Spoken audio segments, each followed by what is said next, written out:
اگر اللہ تمہاری مدد کرے گا تو کوئی تم پر غالب نہ ہو سکے گا، اور اگر نہ مدد کرے تمہاری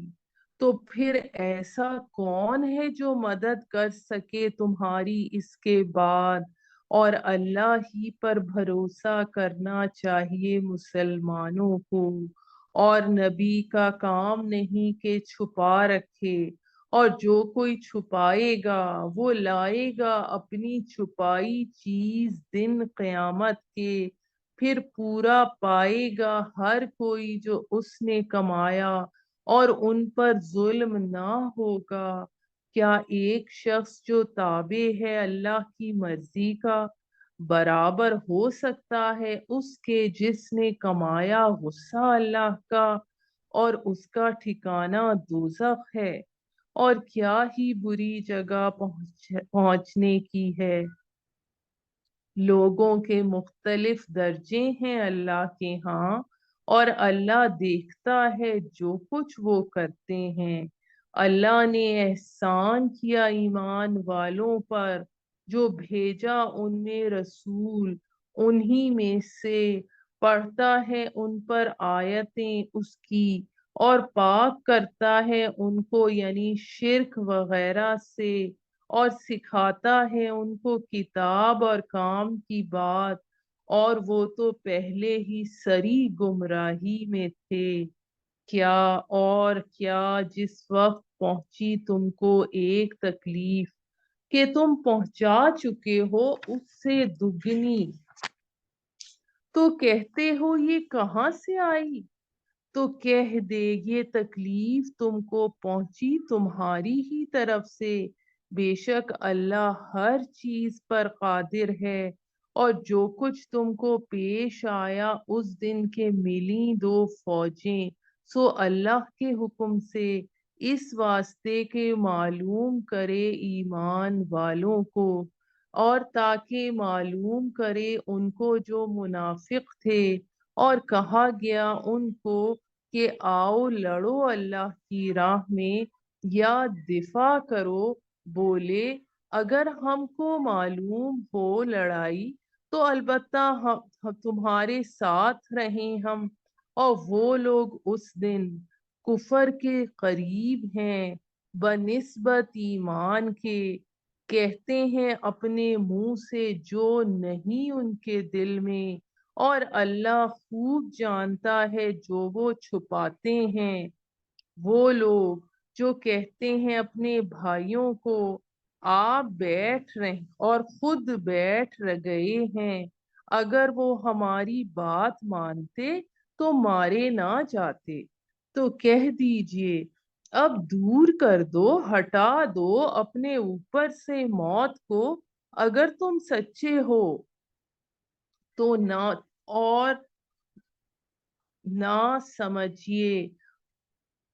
ان لوگوں کو جو مارے گئے اللہ کی راہ میں مردے،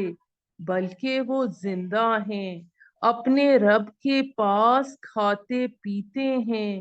خوشیاں مناتے ہیں اس پر جو دیا ان کو اللہ نے اپنے فضل سے، اور خوش وقت ہوتے ہیں ان کی طرف سے جو ابھی تک نہیں پہنچے ان کے پاس ان کے پیچھے سے، اس واسطے کہ نہ ڈر ہے ان پر اور نہ ان کو غم ہے۔ خوشیاں مناتے ہیں اللہ کی نعمت اور فضل سے،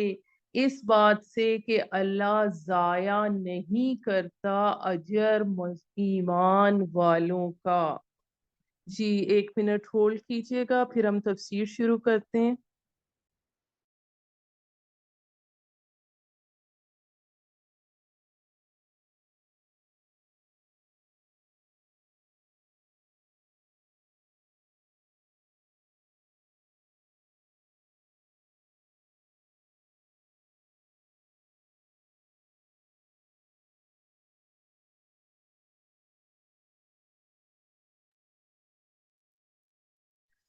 جی اعوذ باللہ من الشیطان الرجیم، بسم اللہ الرحمن الرحیم۔ اب ہم تفسیر شروع کرتے ہیں رکوع کی آیت نمبر 156 سے۔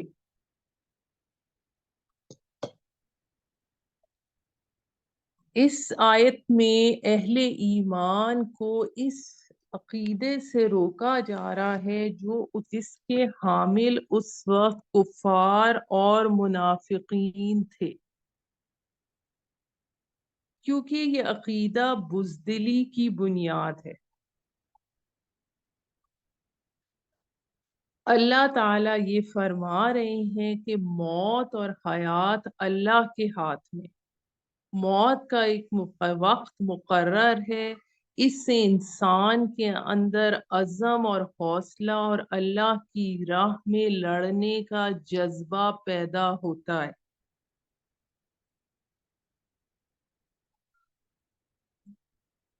جو یہ ایک دل میں حسرت پیدا ہوتی ہے کہ اگر وہ سفر پر یا میدان جنگ میں نہ جاتے، حسرت کا سبب بنتا ہے کہ اس سفر پر یا میدان جنگ میں نہ جاتے بلکہ گھر ہی میں رہتے تو موت کی آغوش میں جانے سے بچ جاتے۔ تو اللہ تعالیٰ اس میں فرما رہے ہیں کہ موت تو مضبوط قلعوں کے اندر بھی آ جاتی ہے، جیسا کہ سورہ نساء کی آیت نمبر 78 میں آتا ہے، اَیْنَمَا تَکُونُوا یدرککم الموت ولو کنتم فی بروج مشیدہ۔ تم جہاں کہیں بھی ہو، موت تمہیں پا لے گی اگرچہ تم ہو مضبوط قلعوں میں۔ اس لیے اس حسرت سے ایسے مسلمان ہی بچ سکتے ہیں جن کے عقیدے مضبوط ہوں، عقیدے صحیح ہوں، کہ ہر شخص کی موت کا ایک وقت اللہ تعالی کی طرف سے معین ہے۔ موت مضبوط پہرے والے قلعوں میں بھی پہنچ جاتی ہے۔ یہ کافروں کے انداز کی باتیں ہیں کہ اگر وہ ہمارے پاس ہوتے تو جنگ میں نہ جاتے تو بچ جاتے، جو ہم غزوہ احد کے پس منظر کے ہی حوالے سے یہ ساری بات کر رہے ہیں۔ ایک حدیث میں آتا ہے، رسول اللہ صلی اللہ علیہ وآلہ وسلم نے فرمایا، کاش کا لفظ شیطان کے عمل کا دروازہ کھول دیتا ہے، یعنی یہ کہنا کہ کاش ایسے ہو جاتا تو یوں ہو جاتا، اس کلمے ہی سے شیطان کا عمل شروع ہو جاتا ہے۔ جو ہوا اس لیے ہوا کہ اللہ تعالی کو اس کا ہونا منظور تھا، اس کی حکمتیں اسے معلوم ہیں، ہم اس کی حکمت کا احاطہ نہیں کر سکتے۔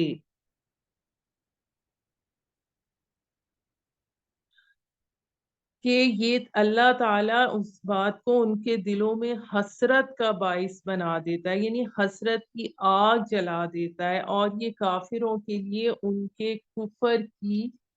سزا ہے۔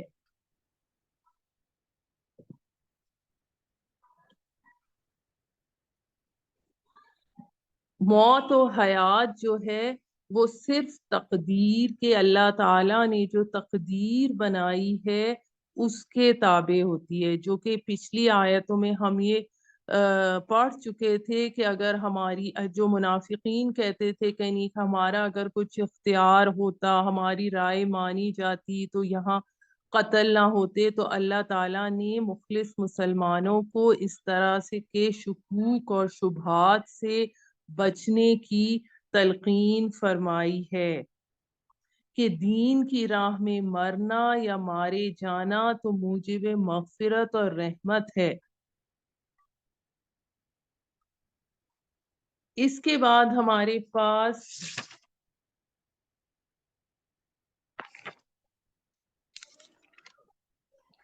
اگلی جو آیت نمبر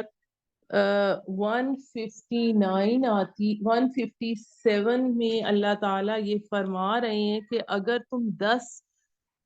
تم اللہ کی راہ میں قتل ہو جاؤ یا ویسے ہی تمہیں موت آ جائے۔ جی 1 منٹ ہولڈ کیجیے گا۔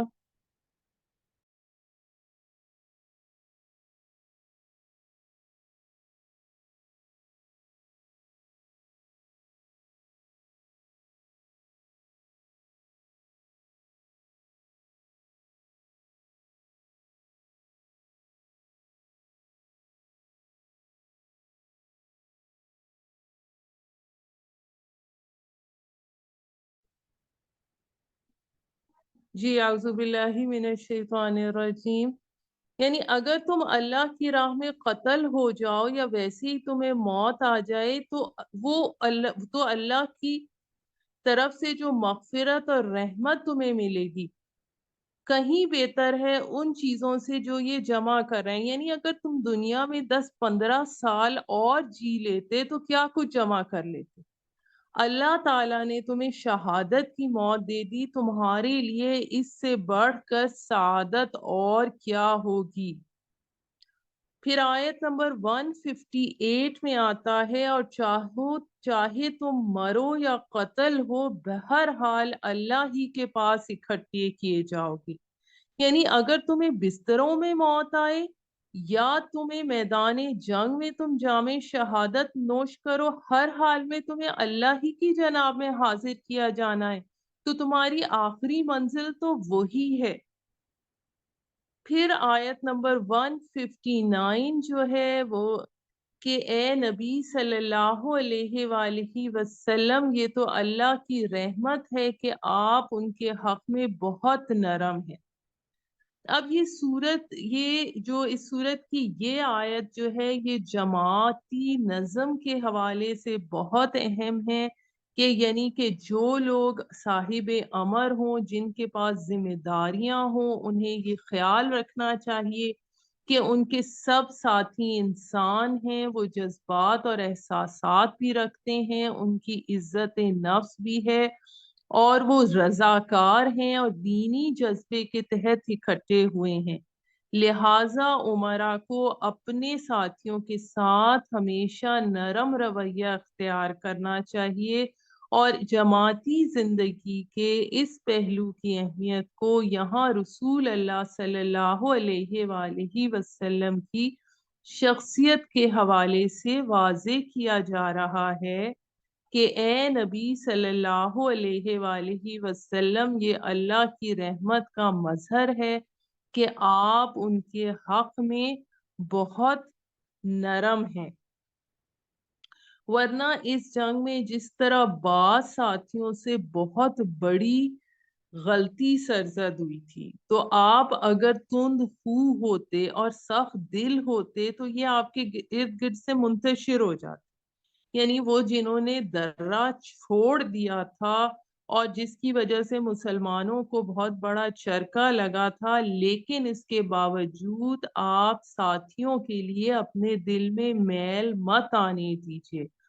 ان کی غلطی کو، کوتاہی کو اللہ نے معاف کر دیا ہے، تو آپ بھی انہیں معاف کر دیں اور عام حالات میں بھی انہیں معاف کرتے رہا کریں،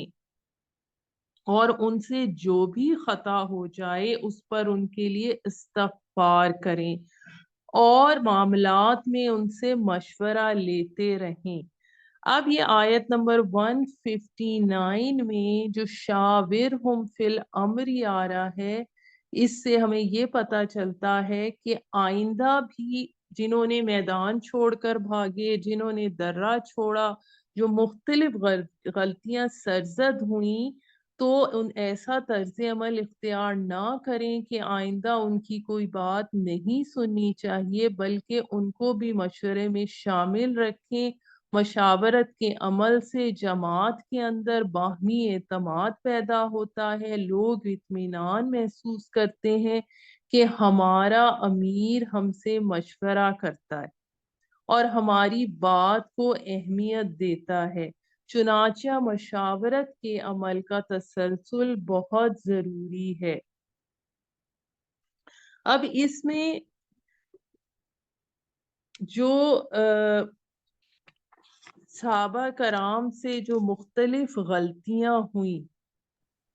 جس کے نتیجے میں نبی صلی اللہ علیہ وآلہ وسلم زخمی بھی ہوئے، انہیں جسمانی تکلیف بھی پہنچی، روحانی تکلیف تو پہلے ہی تھی. اور تو یہ قدرتی بات تھی کہ حضرت صلی اللہ علیہ وآلہ وسلم کے دل میں صحابہ کے بارے میں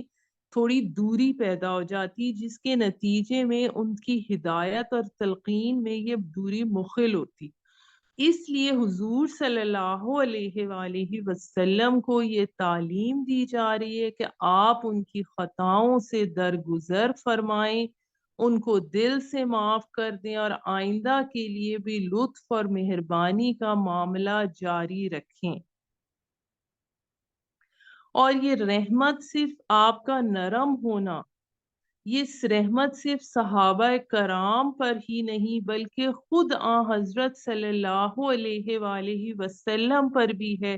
کہ آپ کو ان صفات کمال کے ساتھ متصف فرما دیا گیا۔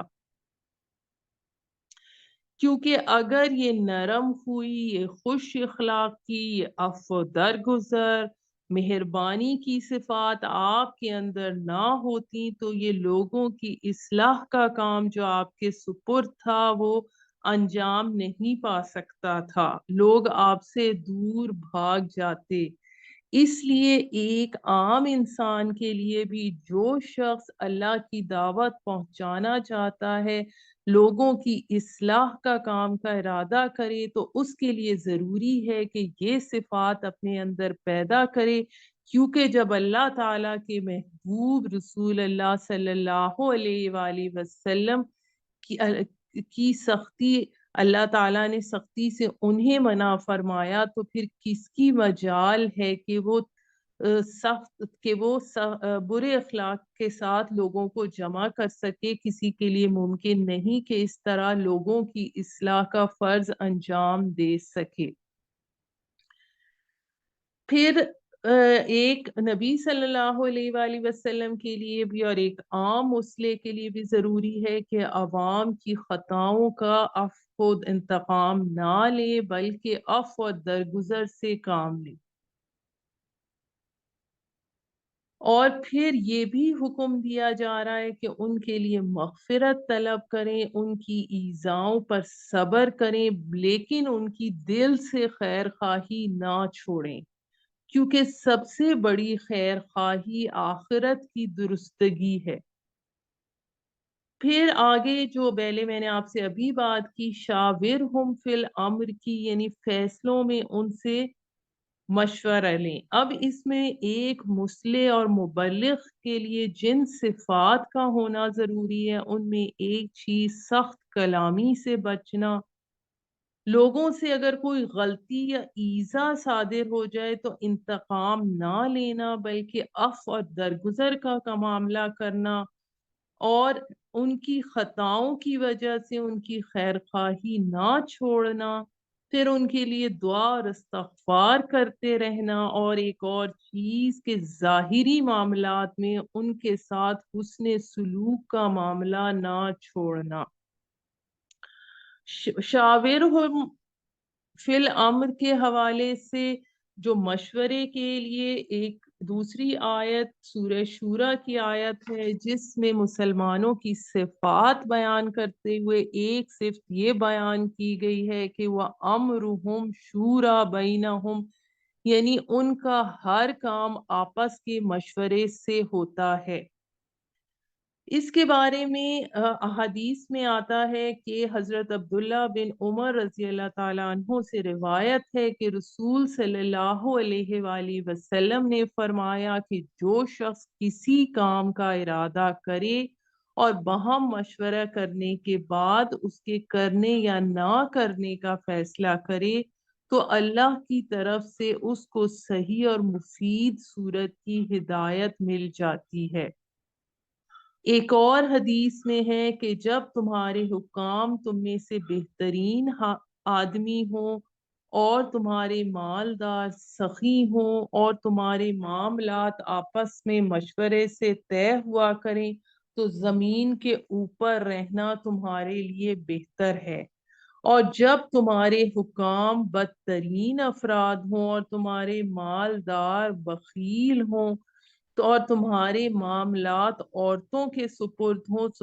تو زمین کے اندر دفن ہو جانا تمہارے زندہ رہنے سے بہتر ہے۔ اس میں یہ مطلب اس سے مراد یہ ہے کہ جب تم پر خواہش پرستی غالب آ جائے کہ بھلے اور برے سے قطع نظر کر کے محض عورت کی خوشنودی حاصل کرنے کے لیے اپنے معاملات اس کے سپرد کر دو تو اس وقت کی زندگی سے تمہاری موت بہتر ہے۔ پھر ہمارے پاس ایک اور حدیث میں آتا ہے کہ جس شخص سے مشورہ طلب کیا جائے وہ امین ہے اس پر، وہ لازم ہے کہ اس معاملے میں جو کام وہ خود اپنے لیے تجویز کرتا ہے وہی رائے دوسرے کو دے اس کے خلاف کرنا خیانت ہے۔ اب مشورہ کن چیزوں میں لیا جائے گا؟ جو قطعی اور واضح حکم ہے اس میں مشورہ نہیں لیا جائے گا، مثلا نماز پڑھے نہ پڑھے، حج کرے نہ کرے، زکوٰۃ دے نہ دے، یہ مشورے کی چیزیں نہیں ہیں۔ مشورہ ان چیزوں میں کیا جا سکتا ہے جیسے حج کو اس سال کیا جائے یا اگلے سال، پانی کے جہاز سے یا ہوائی جہاز سے، زکوٰۃ کن لوگوں کو دی جائے۔ پھر ہمارے پاس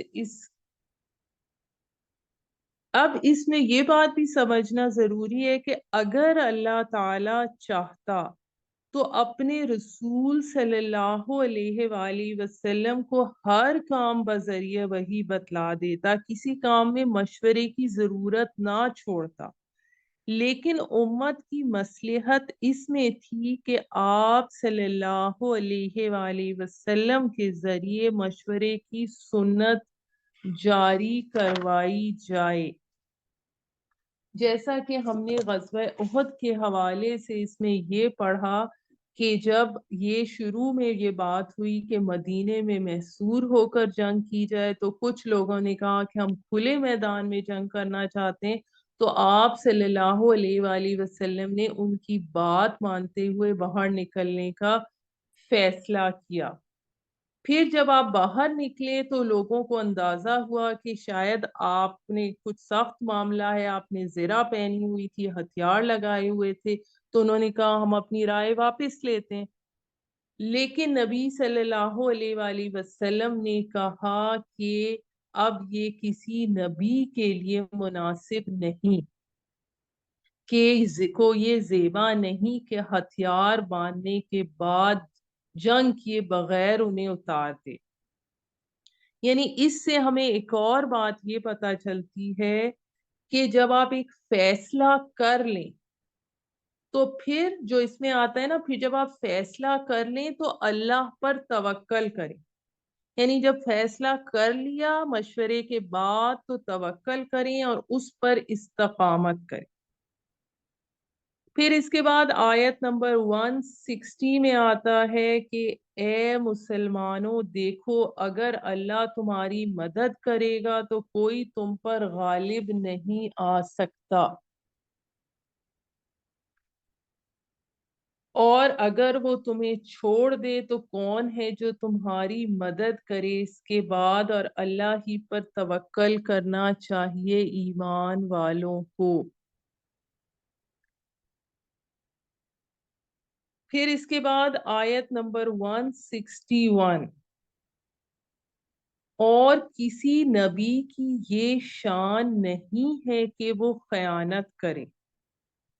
اب میں اس میں آپ کو یہ بتاتی چلوں کہ غلہ یا غلو غلولن کے معنی ہے خیانت کرنا، جبکہ غلہ یا غلو غلن کے معنی ہے دل میں کینہ ہونا۔ اب روایات میں آتا ہے کہ حضرت صلی اللہ علیہ وآلہ وسلم پر منافقوں نے یہ الزام لگایا تھا کہ آپ نے مال غنیمت میں کوئی خیانت کی ہے، معاذ اللہ۔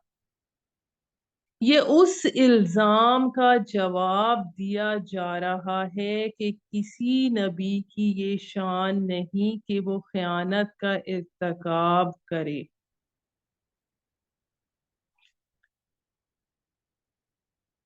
تو اس کے بارے میں کچھ اس طرح سے آتا ہے کہ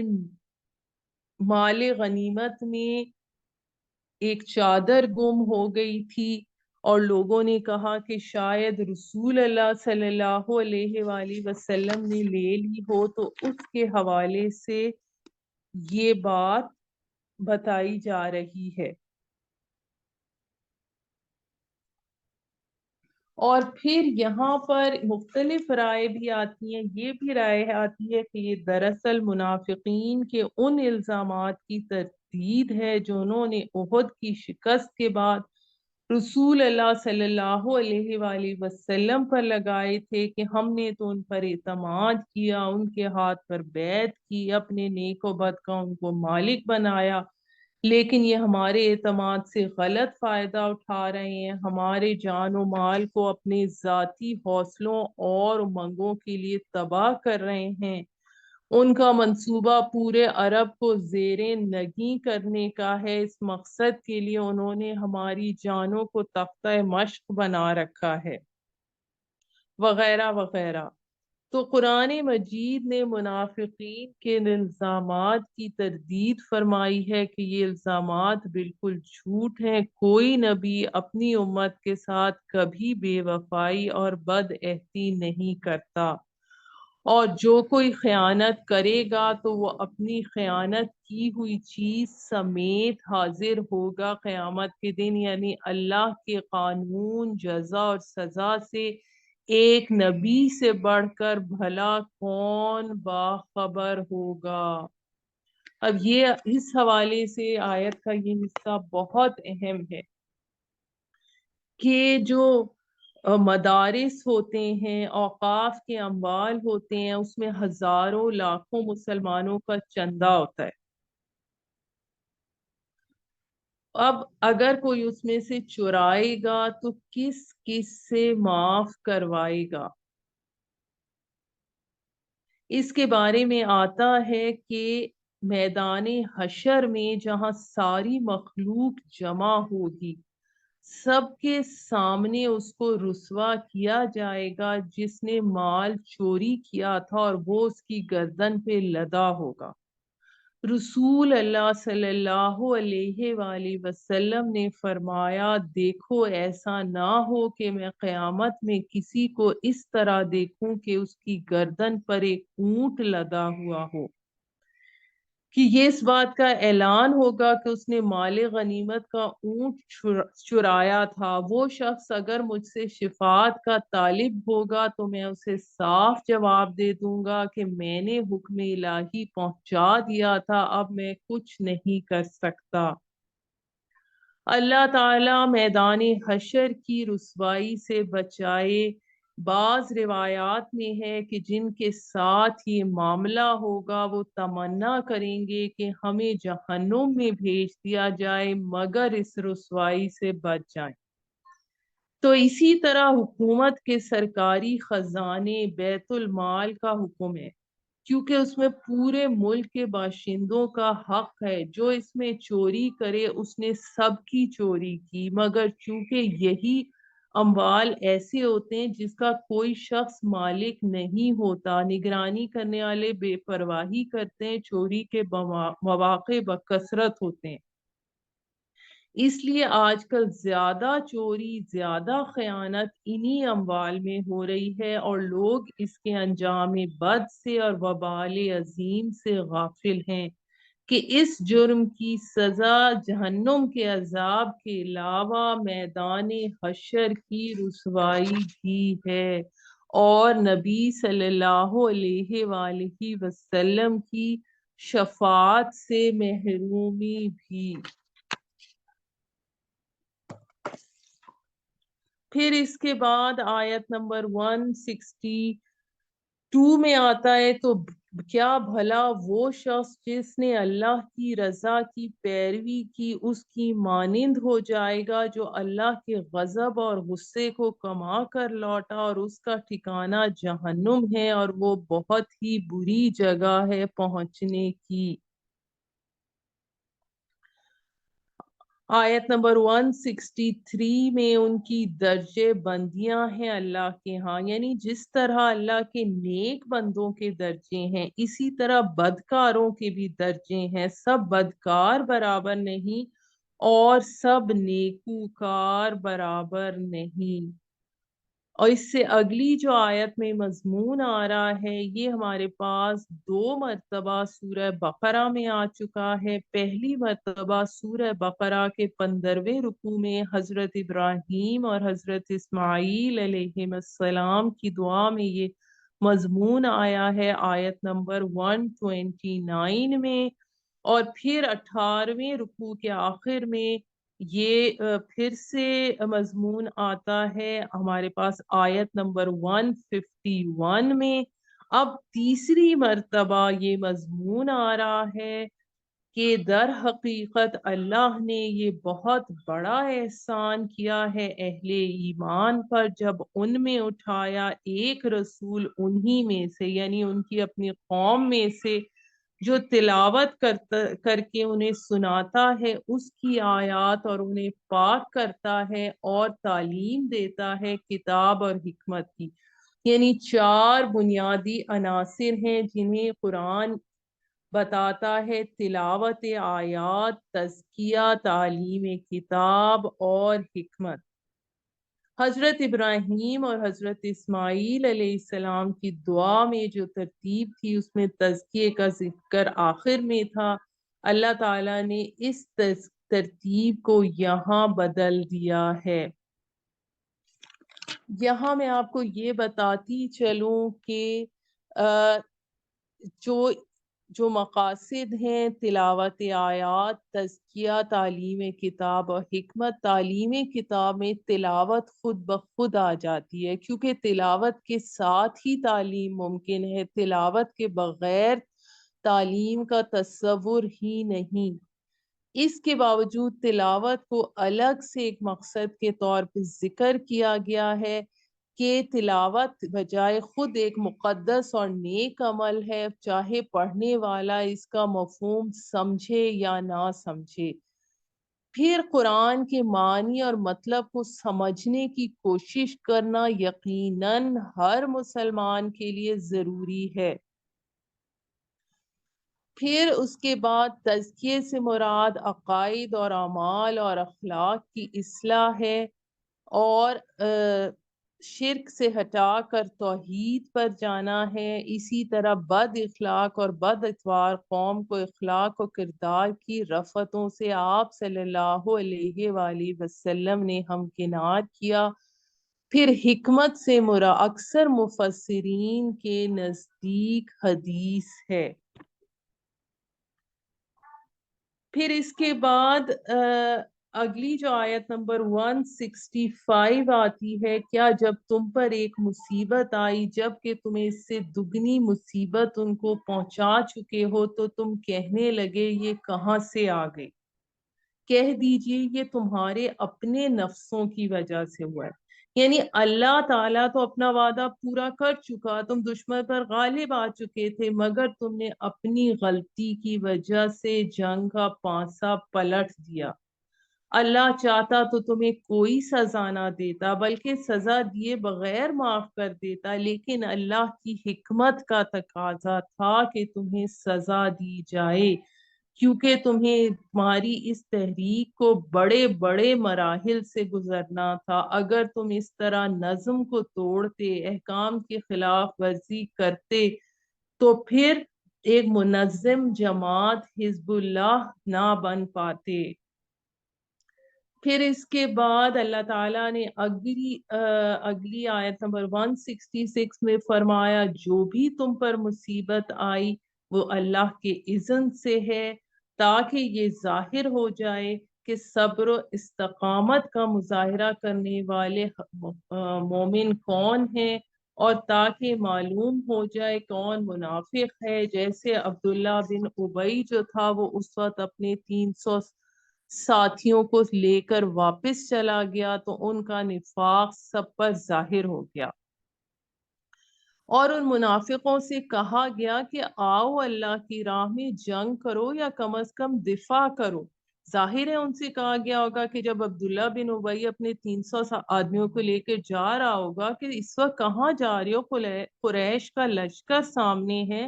باقی لوگوں کے دلوں میں کمزوری پیدا ہو جائے گی، تو انہوں نے کہا اگر ہم سمجھتے کہ جنگ ہونی ہے تو ہم ضرور تمہارا ساتھ دیتے۔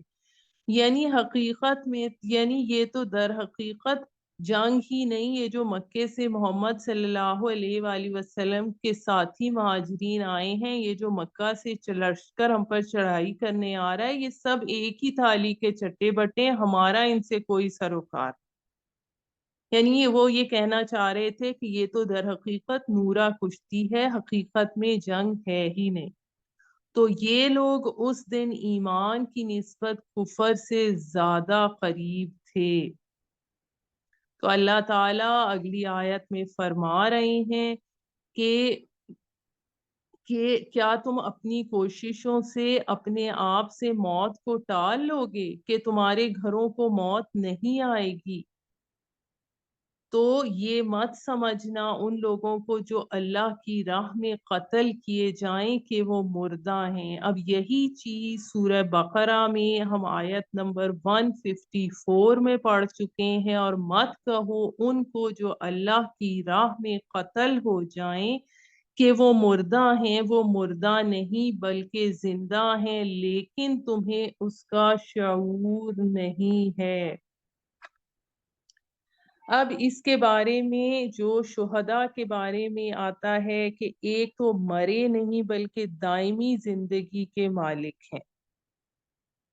اب یہ اگر دیکھا جائے تو اگر اس سے حیات برزخی مراد ہے تو وہ تو ہر شخص مومن اور کافر کو حاصل ہے، مرنے کے بعد اس کی روح زندہ رہتی ہے، قبر کے سوال و جواب کے بعد مومنین اور صالحین کے لیے راحت کا سامان اور کفار کے لیے قبر کا عذاب قرآن و سنت سے ثابت ہے۔ تو پھر شہداء کی کیا خصوصیت ہے؟ تو یہ بتایا گیا کہ شہداء کو اللہ کی طرف سے جنت کا رزق ملتا ہے، اور رزق زندہ آدمی کو ملا کرتا ہے۔ اس سے معلوم ہوا کہ اس دنیا سے منتقل ہوتے ہی شہید کے لیے رزق جنت جاری ہو جاتا ہے، ایک خاص قسم کی زندگی اسی وقت سے اس کو مل جاتی ہے جو عام مردوں سے ممتاز حیثیت رکھتی ہے۔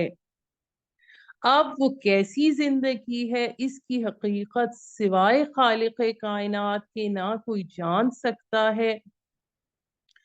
اور لیکن ہمیں کچھ جو باتیں فضیلتیں اس میں پتہ چلتی ہیں، ان میں پہلی چیز یہ کہ ان کی دائمی حیات ہے، دوسرے ان کو اللہ کی طرف سے رزق ملتا ہے، تیسری فضیلت وہ ہمیشہ خوش و خرم رہیں گے، چوتھی چیز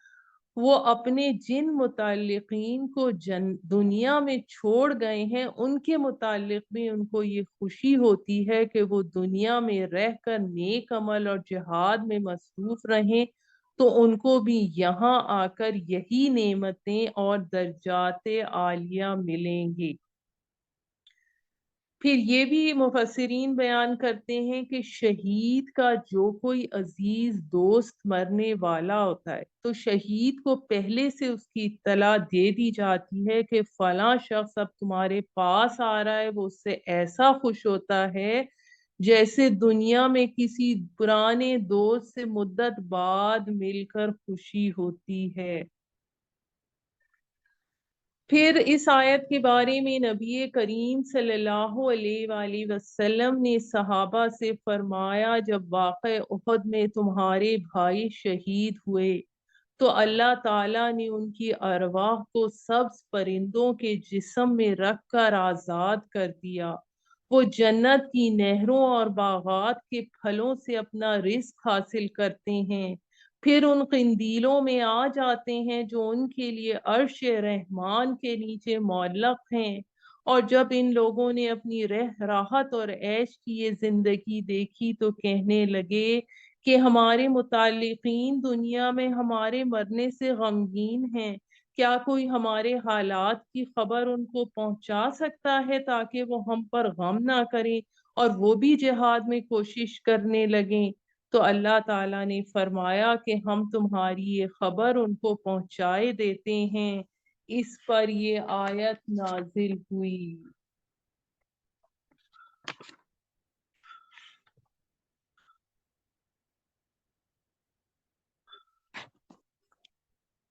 سبحان ربک رب العزت عما یصفون والسلام علی المرسلین والحمد للہ رب العالمین.